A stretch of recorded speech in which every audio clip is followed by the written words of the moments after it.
Hello, everyone, and welcome to Thomas Podcast. I hope you're having a lovely Wednesday. Lovely. So today I have the pleasure of speaking to somebody that I've known, I think in 2015 or 2016. Her name is Justice Mariah. She's an entrepreneur and somebody that I really look up to, and she also got MBE. So I want to talk more about that. So the reason why I've been pressing to talk to her, and she's somebody so busy, all right? So she's somebody that is a role model, right? She has so many things going on for her. She founded the Black Business Magazine. She also created, some planners, and I want to know all the things that she has done. She has so many things to offer, especially for young people. If that's going to be helpful to anyone, I would say just watch this person, because she's honestly, this interview, you never know, you might get in touch with her one day, or you might meet her yourself one day. So yes, so Justice Maria is somebody that I really look up to, and somebody that I really admire, and somebody that is an inspiration. Okay, I hope all of you are enjoying my lives. I want to say thank you, yes, for people that subscribe to my YouTube channel, because every time I do a live, I also upload it on YouTube. And I want to say thank you for those who are following on Instagram. I really appreciate. It is really hard work. Some people think that the podcast, all I do is just, I feel like going live, I just chit chat to somebody and that's it.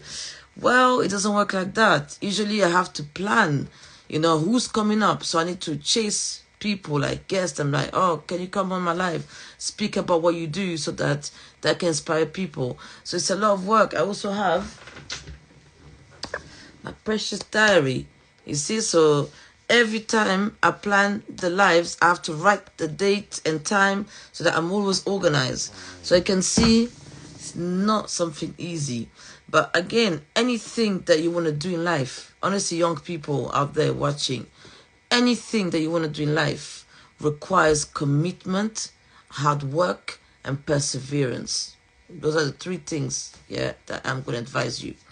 Okay, let me see if I can have it on. Yes.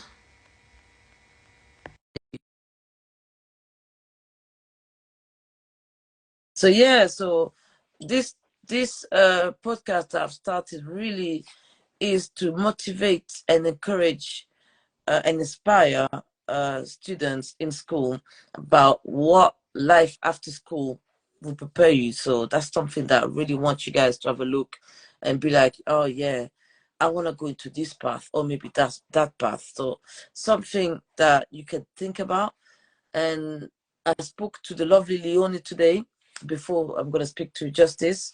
And honestly, I'm going to put it there, but a lot of lovely thing that she says, that you guys shouldn't really worry too much about, being, okay. All right. So, hi, Stevie. Okay. Okay. Let's see if my lovely guest is joining me. All right. So I hope you enjoy. Okay. Okay. View requests. That should do it. Nice one. All right. Lovely. Hi, Oh, Justice. hi. Hi. Hi, can you see me? Can you Yes. hear me? Lovely. Yes. Sometimes people can't see me, but as long as you can hear me, it's fine. You look fabulous as always. Thank So, you. can you introduce yourself to us, please? Sure. Hi, everyone. I'm Justice Williams. I'm the co-founder of Black Business Magazine and the editor-in-chief. And I'm also the founder of the Dream Plan Launch podcast, business strategist and personal branding expert for female entrepreneurs. Is there anything else on the list?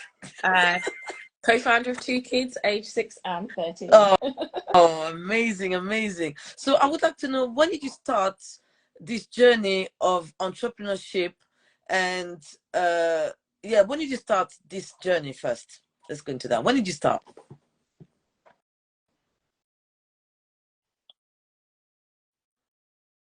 Shortly after not getting into university, You know, my path took a different turn. Got a criminal record, was going to study law, not the best thing to do. And so I just decided that I was going to kind of work in the community, and I started working with young people. And that was 22 now. I can't hear you. Sorry, my lovely, I can't hear you. Hello? I can hear you now, yes. So you Okay, getting to one sec. load and Can I then tell my daughter to turn off the 1 second. Children. I know I locked my room, you know. Yes, I told them you can't come in.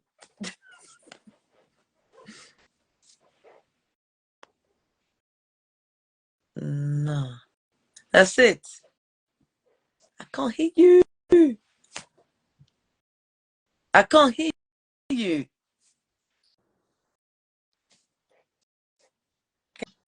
Can you hear me? Yes. Oh, I can hear you now. Lovely. I can't hear you again.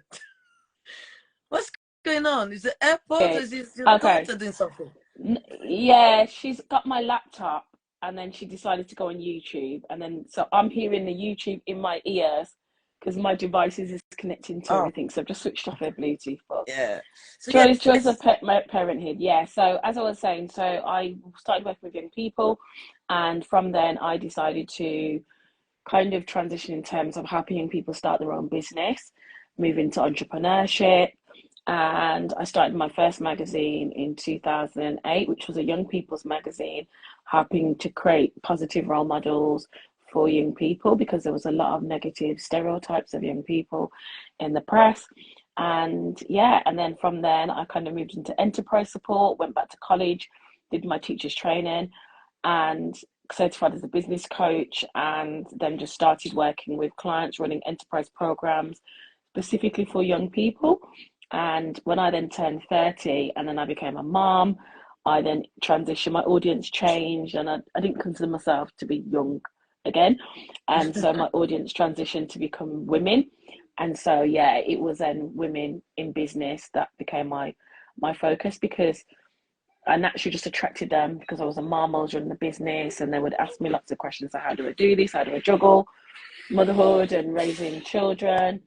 And, you know, with anything, your audience can evolve over time. And so, Mm-hmm. yeah, mine did. And then this year, I launched the second magazine, which was Black Business Magazine, with my business partner, Dr. True. No, lovely. I'm sorry to ask you this question. You don't have to answer if you don't want to. You say you have a criminal records? Mm-hmm. What happened? Something happened. Okay, no problem. Okay, but I feel like personally, you look so like I don't know how to say this, but you are so intelligent. You're so good at everything that you do. So is this a case of you know what I've learned from that mistake, and I'm gonna make sure I'm gonna make a success of my life and basically help other people. Oh, yeah, definitely. I mean, this is like when I was 20 years of Mm. age. I'm 43. So, you know, it's a big transition. I was a young person. It's a long story. But yeah, don't worry, I didn't do anything like, didn't kill anybody or anything like that. It was like something really minor, shoplifting. Um, the circumstances which led up to it is very, very long to talk about in the space of the 20 minutes that we have. Yeah, no, it's true. Yeah. You're totally But then right. after Because that, but after that period of time, interestingly, I just thought that, you know what, I've kind of like messed up my own opportunities for myself because I was going to study law and obviously doesn't make sense. And so that's when I started to work with young people because I realized that I had certain opportunities afforded to me as a young person. I didn't grow up in the inner city. You know, both my parents were together at the time when I was born up until I was at the age of 12. They were married. And so, you know, I didn't come from what stereotypically they would say would be the broken home. But young people, doesn't matter what walk of life you come from, can make mistakes, we can go down the wrong path. But my words really for other young people is to say that, you know, even if you have made mistakes or challenges in your life, because I know that your audience is, you know, you have young people, is you like your focus, Mm. you still turn it around. You can still achieve what you want to achieve in life. And I always say, see it as like a T junction. Mm-hmm. If you drive, you know what a T Mm-hmm. junction is. You go Yeah. down, you can't go through, you have to turn back around. Mm-hmm. And so sometimes you're walking down this path in life and you end up taking the wrong turn and you end up in a T junction and you can't continue on that path and you have to turn it around to come back onto the main road and continue on the journey that was set out for you. And so it's the same thing. Sometimes we take detours, end up in T junctions, but I would say that you can still have a second chance. And a lot of young people, particularly, you know, society will write them off, whether it's a criminal record, whether it's because they become a teenage parent, whether it's because they drop out of school or college, whether they come from like a background that is, you know, a poor background, or their parents are in prison, or parents may have been, you know, misusing drugs or whatever it may be, and they've been labelled or society will write them off. Mm-hmm. It's just to encourage them, to let them know that, you know, it's not where you start, it's where you finish. We end up, yes. Yeah. So you have, what is the highlight of your journey so far? What's the main highlight? I would actually say, and it sounds very cliche, becoming a mother. I think when I Mm. became a mum, it made me really realize the sacrifices that my mum had made for us. She had 6 children with my father, and when they got divorced, she was here by herself. He moved to Europe, mainland Europe, had another family over there, and she raised 6 kids. She had 3 jobs, and I learned so much skills. And a lot of the stuff that I've kind of carried with me today, even in business, in the volunteerism stuff that I do, and the philanthropic stuff that I do, came from my Mm-hmm. mum. And so when I had my children, I think that motherhood kind of reshapes your look on life, Mm-hmm. because when you're growing up and you're single and you're young, you're carefree, you're risk free, you're a risk taker, you travel, you have all these opportunities. And then when you become a mother or a parent, you kind of realize that actually it's not just about you anymore. You've also got a responsibility to your children, and that whether you realize it or not, you've become their first default role model. Mm-hmm. Mm-hmm. And so the things that you do, the things that you say, they're looking up to you. And it's also allowed me to focus even more on my goals. You know, I don't necessarily believe in living for your children. I think you should live for yourself, but Mm-hmm. also be thinking about creating a legacy for your children. And that's something that's really important to me. And when I had children and realized, oh my gosh, time was very, very precious, because it's like, one, you know, they take up a lot of your time.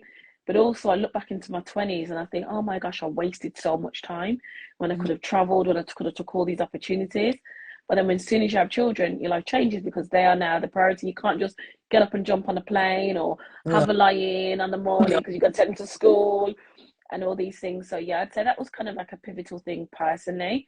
And then I'd say career-wise, I think one of the highlights was, I would say, Cosmopolitan magazine, and being the recipient of the Most Inspirational Woman of the Year at their Woman of the Year Awards in 2008 Well done. and 2009, sorry, and them creating that award just for me. And they've never done it before, they've never done it after, and just kind of having that whole experience.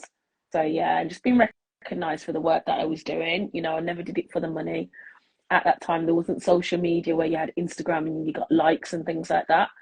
But I wanted to, you know, the recognition helped me to stay motivated, to keep going, and to know that I was actually making a difference and an impact that maybe not necessarily saw. Yeah, amazing. I need to talk about the day that you did you know you're gonna receive an MBE, or did you just surprise you? How did that work? You don't know in advance. I know that there are people now who kind of like, you have PR companies who put them forward to you, because you have to. When I looked into the process after I received my MBA, because I didn't know what the process was, so I just remember one day getting a letter, and it said, I think it was 10 Downing Street on the front. Mm-hmm. The letter came from 10 Downing Street. They had the stamp on the front of the envelope, so I quickly opened it, thinking, oh, what's this? And it says, oh, we're pleased to let you know that you've been put forward for an MBE. You get the option to accept or to decline. This was back in 2009 when people of color, especially black people, black women, young people, were not getting recognized. And so, you know, I didn't accept it for necessarily for me. It was more so, okay, well, what can this do for the young people I work with in terms of opening doors and opportunities and amplifying those voices? And so it was for services to young people in Birmingham. And then you're embargoed, so you're not allowed to tell anybody that you're receiving it until it's announced in the press. And then it's announced in the press, it's either the New Year's honours or the birthday honours. Mine obviously was the Queen at the time. And that took place in June, it was announced.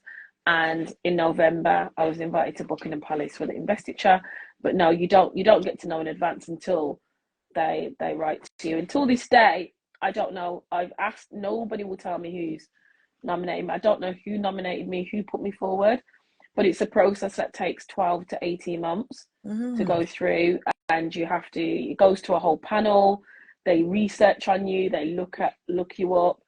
You have to kind of have a reference, I think, from somebody in some sort of position of power, whether it's within a government agency, your local council, somebody of a key person of influence also has to, I think you have to have a couple of references.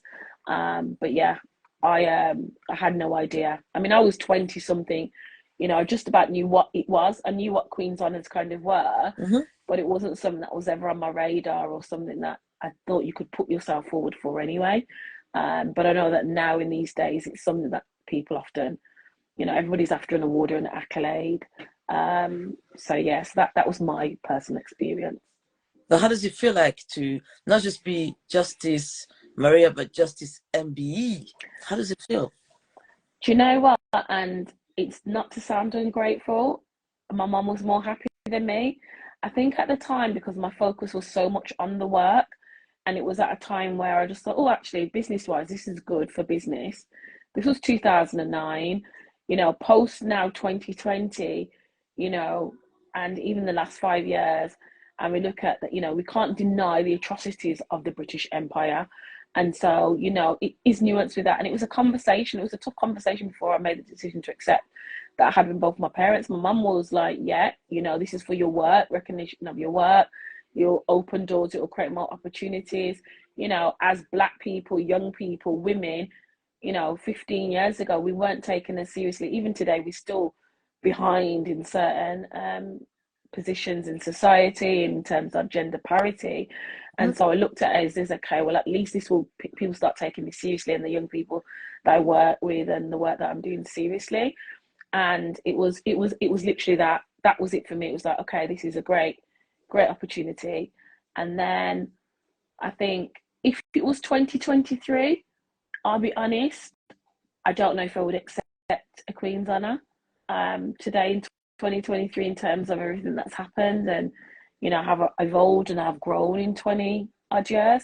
But back then, you know, it was record breaking because I became the youngest woman of Afro-Caribbean heritage to ever receive an honour. So yeah. I mean, to be honest, your mom is right in a sense that you should really be proud of your achievements. You really need to. I think people acknowledge what you've done. That's how I remember when I first met you.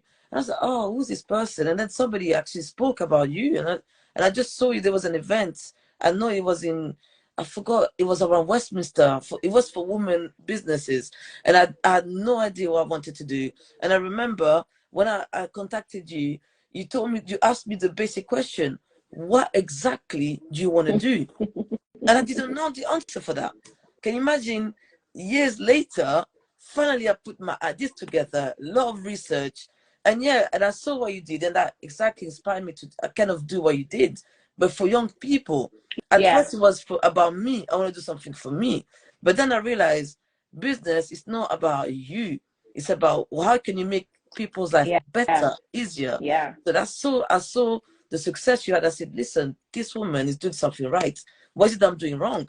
And then I started to realize, no, she's out there doing for community, for people, not for herself. So I had to change things around. Yeah, so Amina, let's talk hope. She's right. You are very inspirational. You know, you give yourself, you know, you give your time, all of the things you're doing, you're meeting, constant meeting, all of this for people. So your Yeah, mom is right. it's busy. Your Yeah, mom and is right. You have to take thank that you. take that accomplishment. You know what? I'm doing great, and I'm sure you already know that you're doing amazing. And I'm sure your kids. I love looking at everything you do with your kids because you said, "Oh, we have to live for our kids," but actually, no. I see you have your own time as well. Oh, I'm watching this today. I'm doing that. That's amazing. I mean, how can you do all of this together? Being, in charge of all these businesses, having kids, and have time for yourself. How do you do it?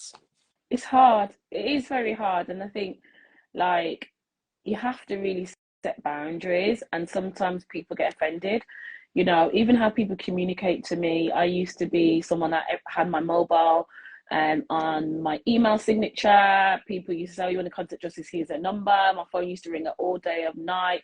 For people who phone me on Sunday evening, just randomly want to talk business, and so now I have a diary, a calendar link. My number is not readily accessible.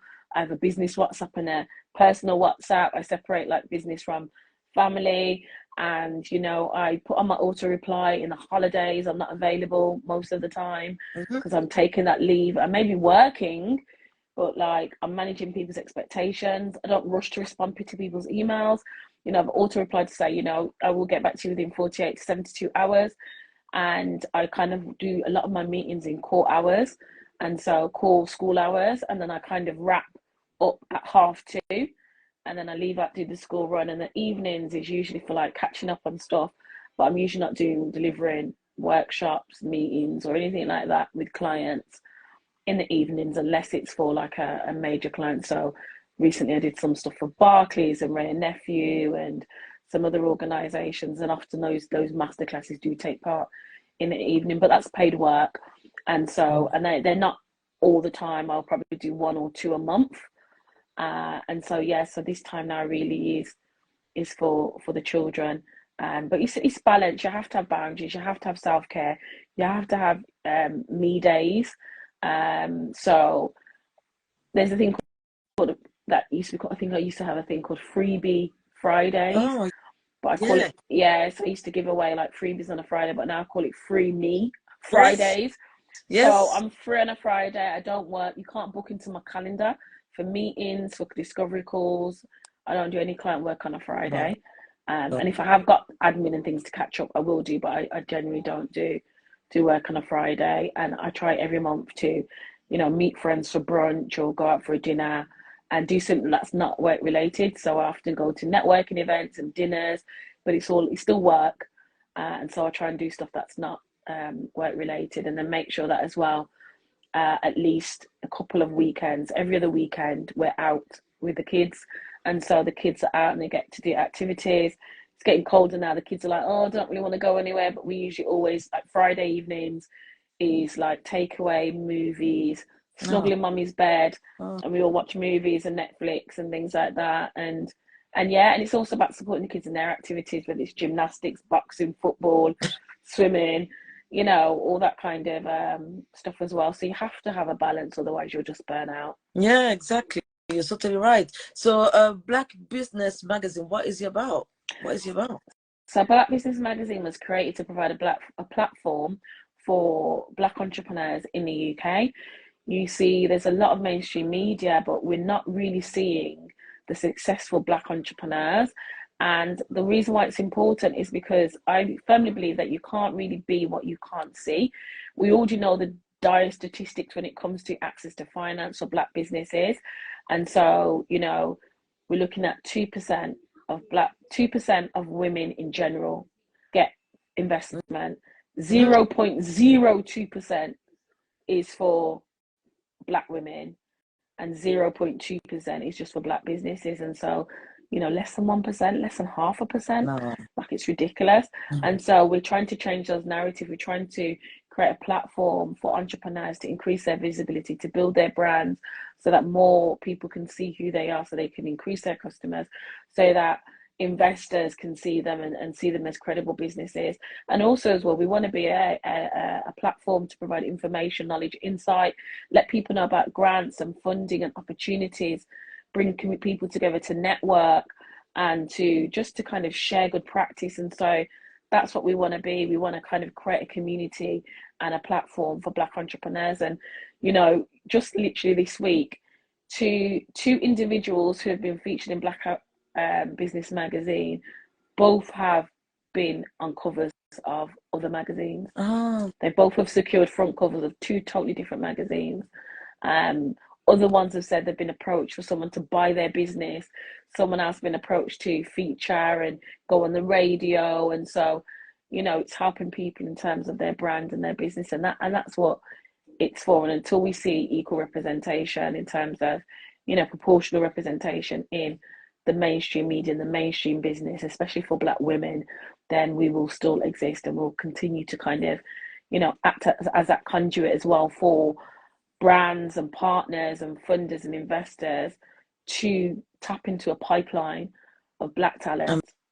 amazing, fantastic. I want to say a big thank you for your time, because I know I feel like I'm adding more to your work in a It's way. okay, But it's I want to okay, say I don't mind. so much. But my last question for you is, what would you advise to young people watching today or even later on? What is your main advice or tip to be successful in whatever that you want to do? I would say don't ever place limits on yourself and to dream big. There is no such thing as can't. You can achieve great things. Often, sometimes you have to starve your distractions and feed your focus. And when I say that, then sometimes it means not going out partying, not wasting all your money on takeaways. And while everybody else is enjoying life, yes, enjoy your life, because life is for living and enjoyment. But at the same time as well, you need to be focusing and working on your dreams. And to dream big, get a mentor, someone who can guide you and support you along your way. Don't necessarily, starving the distractions is sometimes the voice of family, sometimes the voice of friends who may limit you and say, oh, you can't achieve certain things. But you must realize that it starts in the mind. It's all about your mindset. And if you can cultivate a positive mindset and you can actually truly believe, but also sort of try as many things as possible, find your purpose. And your 20s is a year of experiencing, trying as many things as possible, travel to new countries and experience and immerse yourself in in different cultures. And don't ever be in a rush to feel that, oh, you have to have it all figured out by your 25, Mm-hmm. because I guarantee you there's people who are 40 and they're still trying to figure it out. But also as well, surround yourself with positive people, positive peers as well. And sometimes it means changing your circle of friends, as hard as it sounds. Yeah, You are going to be the sum of the 5 people who you spend most of your time with. And so think and choose your friends yeah, wisely. I totally agree. I love what you said, spoken so wisely. Honestly, thank you so much. And I hope we can meet each other again. Of So course. either in Birmingham, London, no matter where in the world, okay? But thank you so Okay. much for your time. Thank you for Have a having me. lovely pleasure. Thank you so Take much. care. Take Bye. care. Bye bye.